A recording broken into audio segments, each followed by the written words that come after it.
2 idées de contenu que vous allez pouvoir dupliquer régulièrement, simplement en changeant le sujet, mais en gardant la même structure. On voit ça tout de suite.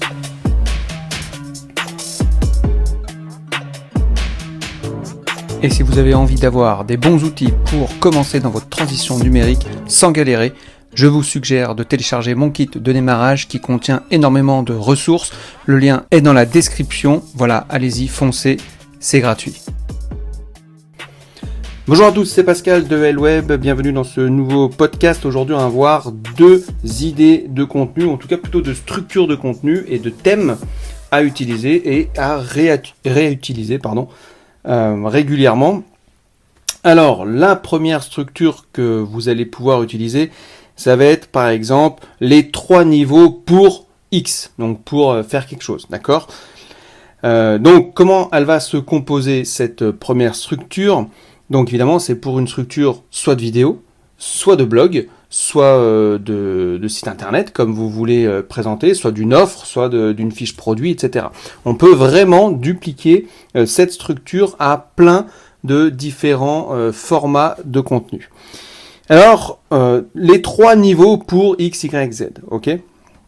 La première chose à faire, évidemment, c'est de créer une introduction. Donc, vous allez identifier un sujet qui peut être décomposé en 3 niveaux et vous allez nommer chacun de ces niveaux. Alors, évidemment, on reste ouvert. Si c'est 4 niveaux, vous mettez 4. Si c'est 5 niveaux, vous mettez 5, etc., etc. Ok ? Ça, c'est la première étape. Créez votre introduction. Une introduction, je rappelle, elle doit être alléchante. Elle doit être impactante. D'accord ? Ensuite, vous allez définir les attributs de chacun des niveaux. Ça va être la deuxième chose à faire. Donc, si vous voulez, un deuxième paragraphe, si on parle comme ça. Deuxième moment, en tout cas, de votre contenu. Vous allez donc définir les attributs de chacun des niveaux. La troisième chose à faire, ça va être la situation actuelle. Décrire la situation actuelle. C'est-à-dire parler du niveau où se situe votre client cible, votre cible, si vous voulez, et l'assurer qu'en fait que les autres sont au même niveau que votre cible, ok ? Donc là c'est pareil, vous allez prendre un petit peu de temps pour lister tout ça. Évidemment, là je vous donne des structures, après il faut un petit peu bosser le contenu.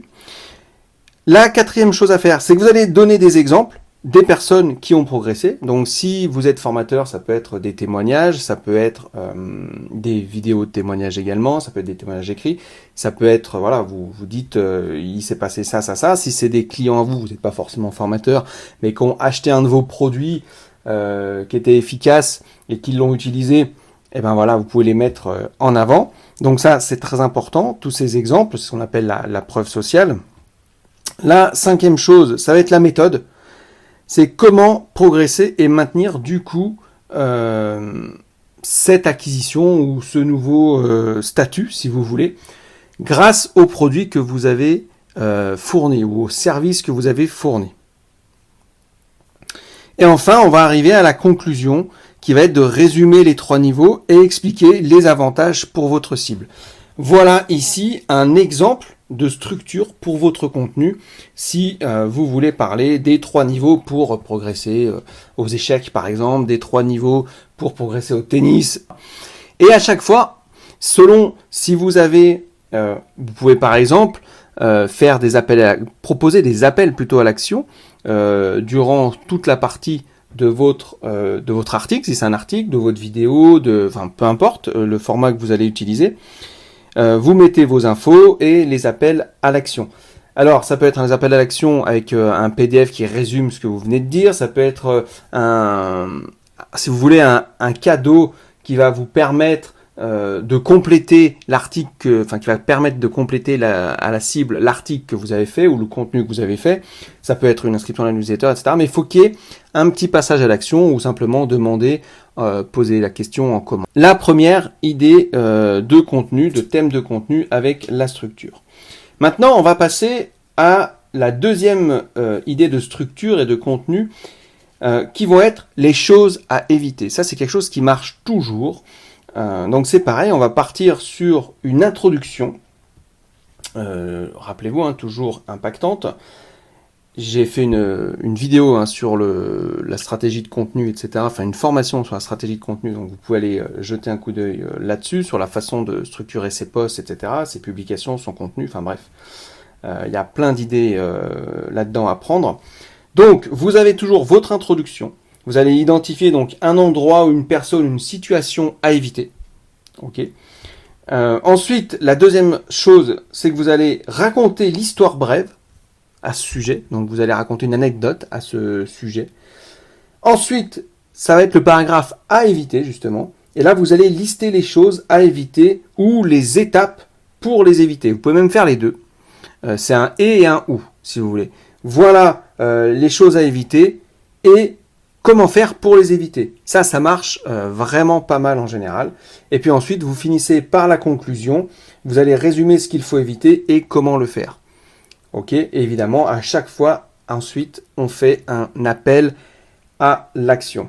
Donc, par exemple, les choses à éviter pour ne pas péter un câble en match de tennis, par exemple. Alors là, on est sur du ne pas, etc.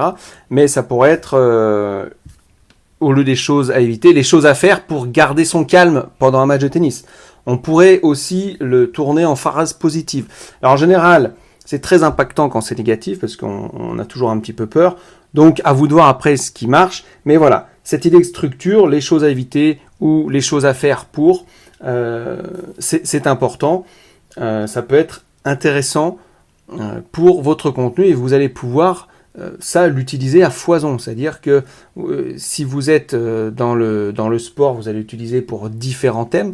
Par exemple, vous faites de la musculation, ça peut être les choses à éviter pour garder son dos droit, les choses à éviter pour avoir de bons biceps, etc., etc. Vous voyez, vous pouvez décliner ça dans plein de thèmes selon votre activité, selon la thématique de votre activité.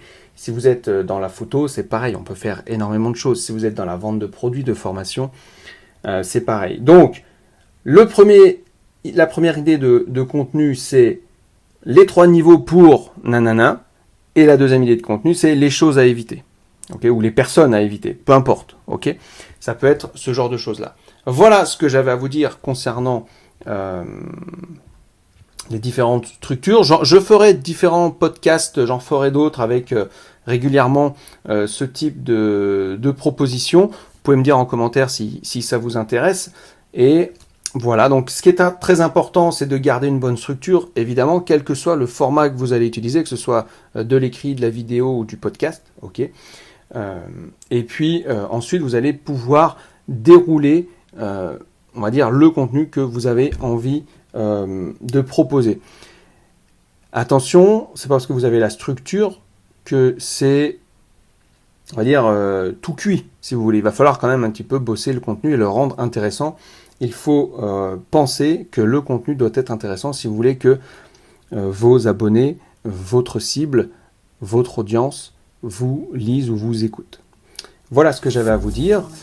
Et bien écoutez, si ça vous a plu, vous pouvez mettre un petit pouce vers le haut, vous pouvez vous abonner à la cloche également. Je rappelle, je sors une vidéo ou un podcast tous les jeudis à midi et on a un objectif d'arriver à 1000 abonnés avant la fin de l'année 2022. Je ne sais pas si on y arrivera, mais en tout cas, on fait tout pour.